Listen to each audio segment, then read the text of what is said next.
guys, welcome back to my channel Legal Interaction. Today we are going to study about what is essential of valid marriage, dissolution of marriage which is also known as talaq under the Muslim marriage. तो इससे पहले मैंने आपको पूरी Hindu marriage की series दे दी है and तुम पर देख सकते हो प्लेलिस्ट में ऑफ फैमिली लॉ। और इससे पहले आपको मैंने बताया कि मुस्लिम मैरिज होता क्या है पूरी डिटेल में। बट मैं जब मुस्लिम मैरिज की सीरीज खत्म कर दूंगी उसके बाद मैं आपको हिंदू मैरिज और मुस्लिम मैरिज में डिफरेंस बताऊंगी। मैं आगे बढ़ने से पहले आपको एक चीज़ कहना चाहती हूँ, प्लीज़ मुझे सपोर्ट करें और प्लीज़ मुझे सब्सक्राइब करें, मेरे चैनल को लाइक करें और शेयर करें जितना आप कर सकते हैं। प्लीज़ मुझे आपकी सपोर्ट की ज़रूरत है बहुत। प्लीज़ आप सपोर्ट करेंगे, मैं अच्छी अच्छी वीडियोस लाऊंगी, आपको अच्छी अच्छी चीज़ समझाऊंगी जिससे आपको और कोई बुक उठाने की ज़रूरत नहीं पड़ेगी। मेरा कंटेंट इनफ है पढ़ने के लिए और आप पेपर में अच्छे नंबर क्रैक कर सकते हैं। प्लीज़ सपोर्ट करिए। चलो अब बढ़ते हैं अपने वीडियो की तरफ। अब पढ़ते एसेंशियल ऑफ वैलिड मैरिज। पहला है proposal and acceptance. This means that कि हम किसी भी शादी के लिए पहले रिश्ता लेके जाएंगे, दैट इज प्रपोजल, और वहां से एक्सेप्ट होता है, दैट इज एक्सेप्टेंस। और यहाँ पे मुस्लिम प्रपोजल को बोलते हैं इजब और एक्सेप्टेंस को बोलते हैं कबूल। ये मुस्लिम मैरिज या हिंदू मैरिज दोनों में ही बहुत इंपॉर्टेंट है, बट मुस्लिम मैरिज में ये फर्स्ट स्टेप होता है एक्सेप्टेंस और प्रपोजल का। सेकेंड है competency of party, that means that major and sound mind दो टाइप के होते हैं कॉम्पिटेंसी ऑफ पार्टी। मेजर में बोला गया था पहले की लड़की 9 साल की या लड़का 12 साल का हो तो उनकी शादी हो सकती है। बट उसके बाद एक केस आया था मोहम्मद वर्सेस अतीक बेगम, उसमें ये हेल्ड किया गया था लड़की की एज 15 और लड़के की एज 15 होनी चाहिए प्यूबर्टी की, तो उन लोगों की शादी हो सकती है, वरना नहीं। अगर वो बिलो प्यूबर्टी एज है तो उनको गार्जियन चाहिए, जो बताया गया था फादर, पैटर्नल ग्रैंडफादर, ब्रदर या फादर की साइड से कोई भी, या मदर की साइड से कोई भी। इनके अलावा कोई भी होता है तो वो गार्जियन माना नहीं जाएगा।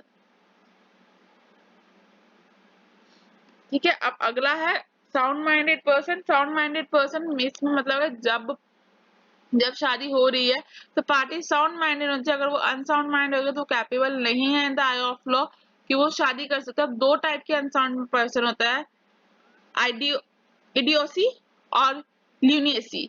इडियोसी मीन्स दैट कि जो वो पूरा ही एबनॉर्मल है, अनसाउंड माइंड है, उसको कुछ नहीं पता क्या है, उसको अपने बिलोंगिंग्स का नहीं पता, तो वो। और दूसरा है ल्यूनियसी, दैट मीन्स दैट कि उसको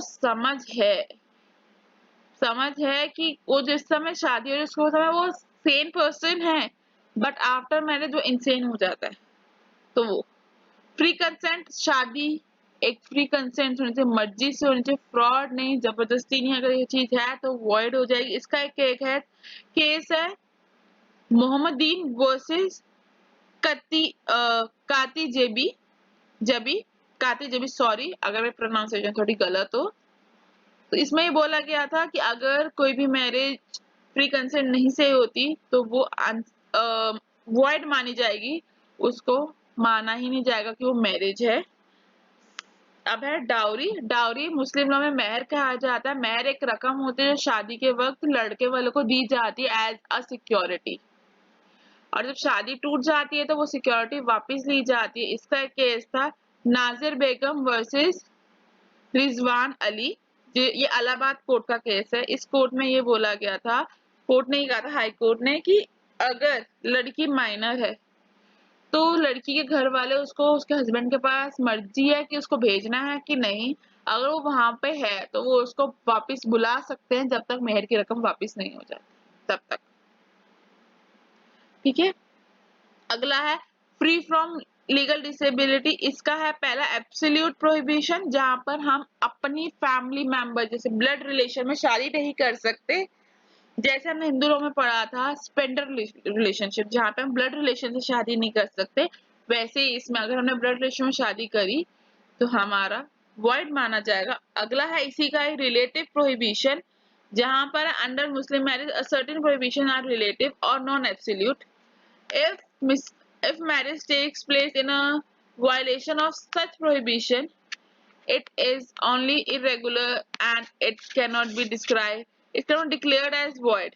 रिलेटिव प्रोहिबिशन में वही कि हम अपने रिलेटिव से शादी नहीं कर सकते, अगर होती है तो इरेगुलर होती है और can not be described as a void.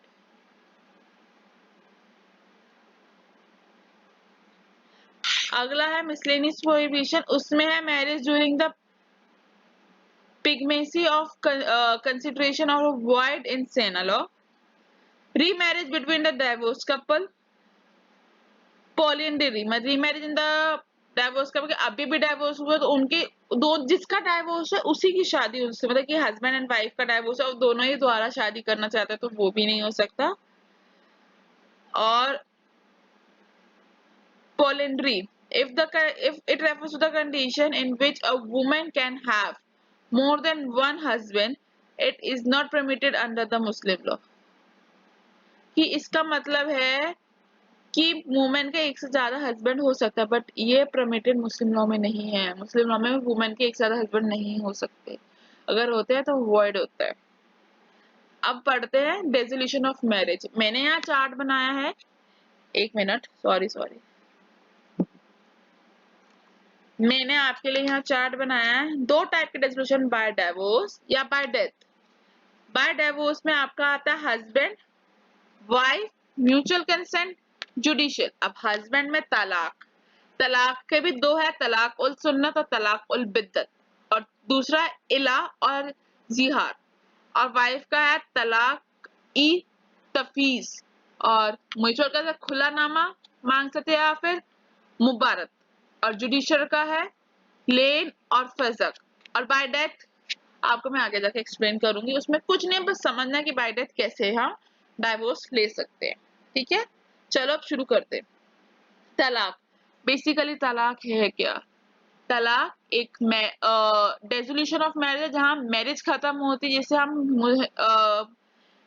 Hindu law में डाइवोर्स बोलते हैं, वैसे ही मुस्लिम लॉ में डाइवोर्स को तलाक बोलते हैं, जहां दो पर्सन हस्बैंड वाइफ दोनों एक दूसरे का नो मोर हस्बैंड वाइफ रहते हैं, जहां पे वो फ्री हो जाते हैं एक रिलेशनशिप से, जिसके लिए उनको ट्रेडिशनल लीगली कैटेगरी से जाना होता है, पहले तलाक या फिर खुलानामा या फिर मुबारक, जुडिशियल डाइवोर्स और उनको ओथ, इनमें से कुछ भी ले सकते हैं। तलाक in the Arabic word for divorce, literally तलाक मीन्स फ्रीइंग और अनडूइंग एनी नोट, कि हम फ्री हो गए किसी भी रिलेशन से, और हमारी जो नोटबंदी थी एक लड़के के साथ या एक लड़की के साथ, उससे भी हम फ्री हो गए।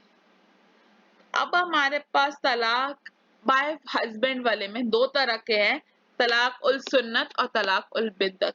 चलो अब इनको पढ़ते हैं। Talaq ul Sunnat, it is that talaq which carries the approval of the Prophet Muhammad. It is a traditional mode of divorce approved by the Prophet Muhammad and valid according to all schools and sub-school of Muslim law. There are two types of talaq, that is asin और हसीन। असीन तलाक वो होता है जो इसको एक best तलाक माना जाता है, और वो उसको बोला भी यही जाता है मोस्ट प्रूफ फ्रॉम तलाक, मोस्ट प्रूफ फॉर्म ऑफ तलाक। बेसिकली असीन को basically most approve form of तलाक माना जाता है, इसको बेसिकली एक बेस्ट वर्ड बोला जाता है। असीन का मतलब ही बेस्ट है इसमें, और इसमें ये भी बोला जाता है कि कुछ कंडीशंस हैं जिसे असीन बहुत इजीली हम उसके थ्रू तलाक ले सकते हैं। पहला, single pronounce of divorce by husband, एक ही बारी में डाइवोर्स प्रोनाउंस करवाना चाहिए हस्बैंड के through. Why should be required in pure state of that pronouncement, मतलब कि उस समय वाइफ पीरियड्स में नहीं होनी चाहिए, मेंस्ट्रुएशन टाइम पे नहीं होनी चाहिए, उस समय वो प्योर सोल होनी चाहिए। थर्ड, वाइफ शुड अंडरगो इद्दत पीरियड, की वो इद्दत पीरियड के अंदर होनी चाहिए। दिस टाइप ऑफ तलाक can be revoked before the completion of इद्दत। Revocation can be done in express way और इम्प्लाइड वे, कि इद्दत पीरियड से पहले, इद्दत मतलब कि कुछ टाइम पीरियड होता है, जैसे हमारे में 6 महीने का टाइम होता है, वैसे ही कि अगर उससे पहले इनका डाइवोर्स होना बच जाता है, वो दोबारा रहना चाहते हैं तो वो रह सकते हैं। अब दूसरा पढ़ते हैं, असन, असन भी ऐसा ही है सेम। असन का मीनिंग है कि गुड। दिस टाइप ऑफ तलाक was given by husband to wife. Condition है प्रोनाउंसमेंट ऑफ तलाक divorce in a 3 puberty stage. पहला menstruation, second menstruation, third menstruation, 3 puberty stage पे। In the case of menstruation wife, the first announcement should be made in a pure stage of the wife, that is between the husband, between the two period, मतलब कि first period और second period के बीच में, second और third के बीच में, third और fourth के बीच में। अगर तुम इसके बीच में तुम तलाक बोलते तो मायने रखता है, वरना नहीं। In the case of no menstruating wife, the pronouncement should be made during the successive interval of 30 days। कि अगर तुम्हारी वाइफ को पीरियड्स नहीं आते तो हर 30 डेज बाद, 30 डेज के इंटरवल के बाद तुम डाइवोर्स बोल सकते हो, तलाक। ठीक है। और no collaboration should be take during the 3 period of talaq, कि 3 महीने जब तक तुम तलाक बोलते हो तुम्हें सेक्सुअली एक्टिव नहीं होना उस समय, और लड़का और लड़की को सेक्सुअली इंटरकोर्स नहीं होना उस समय। If during the period husband collaborate with the wife then it will be revoked from talaq. अगर अगर हस्बैंड एंड वाइफ इंटरकोर्स हो जाते हैं उस समय तो तलाक कैंसिल हो जाता है। अगला है तलाक उल बिद्दत। तलाक उल बिद्दत को तलाक उल बिन भी बोलते हैं। It is a disapprove mode of तलाक। सबसे डिसअप्रूव मोड ऑफ तलाक है, क्योंकि अब तलाकुल बिद्दत में फर्स्ट जो टाइप है वो अब माना ही नहीं जाता। Therefore, irrevocable तलाक was not in a practice during his life। कि अब जो तलाकुल बिद्दत के 2 टाइप होते हैं बेसिकली, ट्रिपल तलाक और रिटर्न तलाक। ट्रिपल तलाक अब गवर्नमेंट ने बैन कर दिया है, तो ये बेसिकली अब बिल्कुल भी अप्रूव्ड फॉर्म ऑफ तलाक नहीं है। अगर कोई ये तलाक करता है तो बेसिकली उनको नहीं माना जाता, बट उनको गवर्नमेंट के थ्रू भी जाना पड़ता है और उनके कुछ जो मुस्लिम के तलाक के रूल्स है उसके थ्रू भी जाना पड़ता है। चलो अब पढ़ते हैं। बेसिकली ट्रिपल तलाक होता क्या है? तलाक एक वर्ड है जो डाइवोर्स को डिनोट करता है, जहाँ पे resolution of marriage when a Muslim man can survive all maternal ties with his wife. मतलब सेवर की हम जब वो अपनी टाइज को जो उनके नोट होते हैं उनको अनसॉर्ट कर लेते हैं, अननोट कर लेते हैं, उसको डाइवोर्स करते हैं। कि ट्रिपल तलाक is a liberty from his relationship of a marriage. 3 बार तलाक बोलने से पहले ही होता था, 3 बार तलाक बोलने से कि उनको छुट्टी मिल जाती थी शादी से। उनको कोई गवर्नमेंट मतलब कि ये नहीं होता था कि पर्टिकुलर उनको डाइवोर्स देना है विद द कोर्ट मैटर, कि कोर्ट के थ्रू जाके लीगली जाके, बट वो 3 बार तलाक बोल दे या फिर लिख के दे दे या फिर मैसेज कर दे तो भी तलाक हो जाता था। But what is a triple तलाक लॉ? अब आया है कि अगर वुमेन को कोई भी ट्रिपल तलाक बोलता है, ये पाया है protection of right on women bill pay, Muslim women bill pay 2019 में पास हुआ है इंडियन पार्लियामेंट में, जून 30 2019 में, कि अगर कोई भी ट्रिपल तलाक बोलता है तो उसको क्रिमिनल ऑफेंस माना जाएगा। और राज्यसभा ने भी ये बिल पास किया with 99 votes in favour of this and 84 votes against it, कि ट्रिपल तलाक होगा तो उसको क्रिमिनल ऑफेंस माना जाएगा, provided for the jail terms 3 years of Muslim man who is committed crime। 3 साल की जेल हो सकती है जिस लड़के ने ये क्राइम करा होगा। ट्रिपल तलाक वाइड एंड लीगल है according two clause 3 of the bill.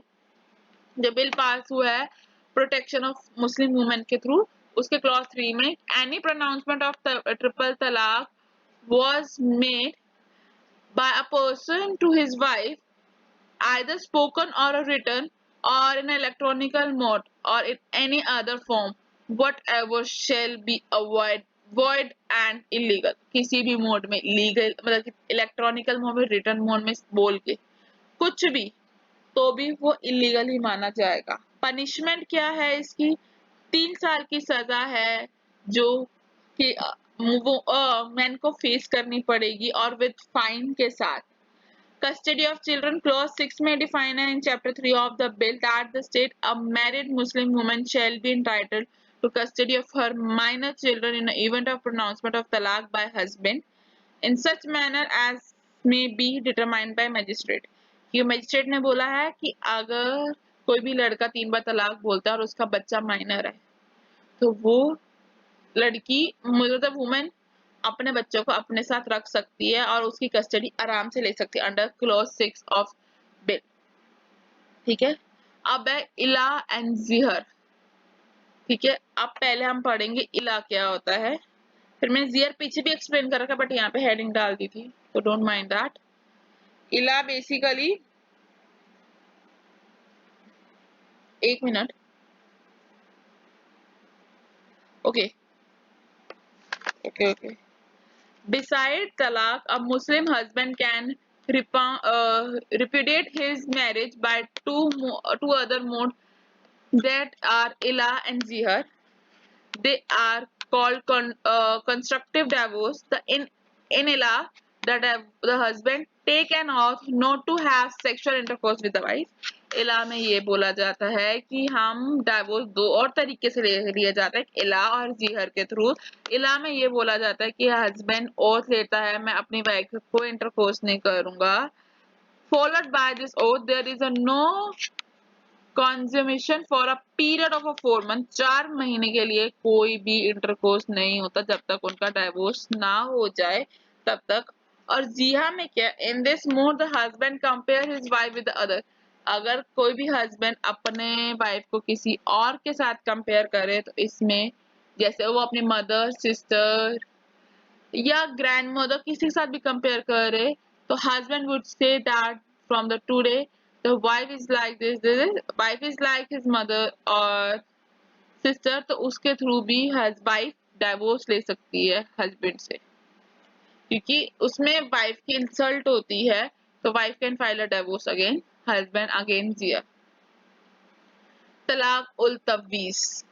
तलाक उल तवीज बेसिकली एक डेलीगेशन है जो म्यूचुअली होता है हस्बैंड और वाइफ में। इसमें कोई भी मतलब कि इसमें जैसे पहले जैसे हमने पढ़ा था तलाक उल सुन्नत और तलाक उल बिदअत में सिर्फ हस्बैंड के पास राइट था कि वो फाइल केस कर सकता है। जैसे इला में भी और जिहा में भी, जिहा में वाइफ कर सकती है बट पहले उसको अपने हस्बैंड से बात करनी पड़ेगी और हस्बैंड फाइल करेगा। जिहा में यह है वाइफ डायरेक्टली फाइल नहीं कर सकती।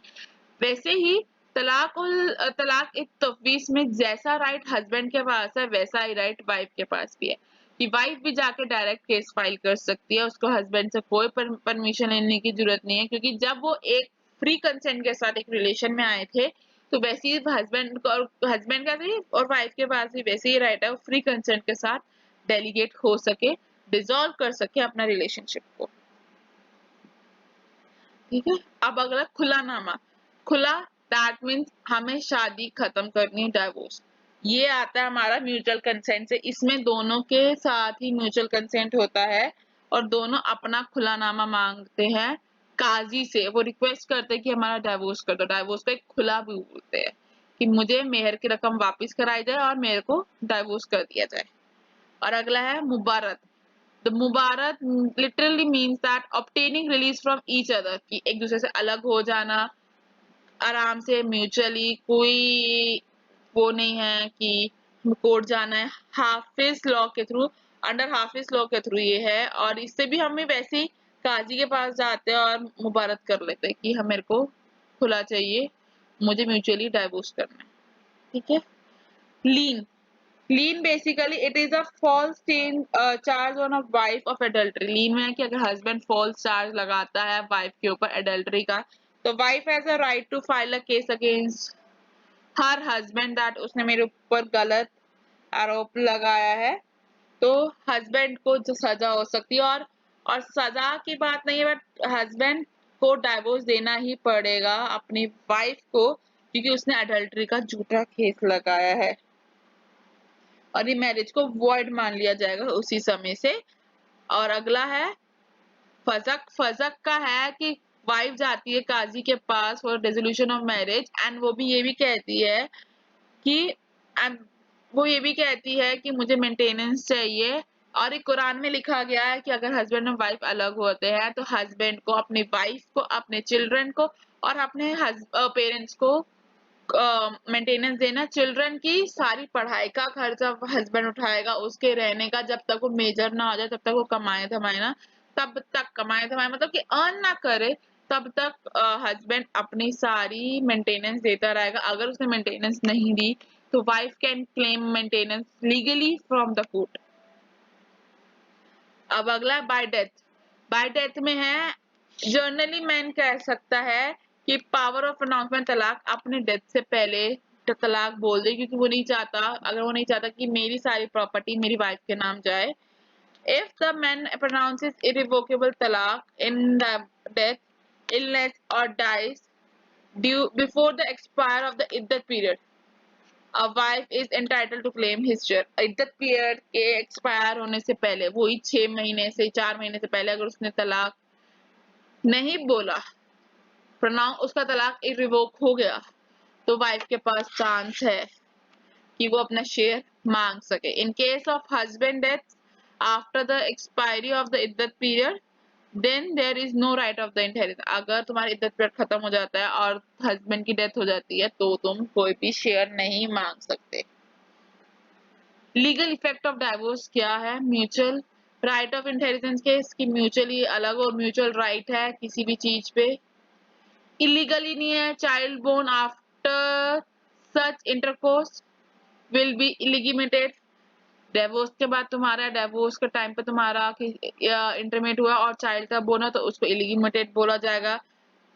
डाउरी बिकम इंटरमीडिएट पेबल, जो मेहर तुम देते हो वो तुम्हें वापिस करना है। Parties can contract another marriage, उसके बाद तुम अनदर मैरिज कॉन्ट्रैक्ट कर सकते हो। Wife is entitled to get a maintenance during this period.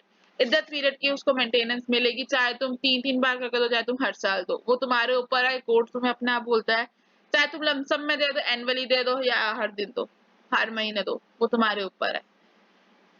Thank you for watching my video. अगर आपको समझ आया तो please subscribe, hit a like button, please share, bell icon है उसको ऑन कर लीजिए, अगर मेरी न्यू वीडियोस आएगी तभी आपको नोटिफिकेशन मिलेगी। प्लीज सब्सक्राइब करें, ज्यादा से ज्यादा शेयर करें, मेरी वीडियोस को लाइक करें। व्यूज आ रहे हैं बट लाइक नहीं हो रहा, प्लीज लाइक करिए। अगर कम है, अगर कोई भी डाउट है तो प्लीज कमेंट करिए, प्लीज हेल्प करिए, प्लीज। Thank you.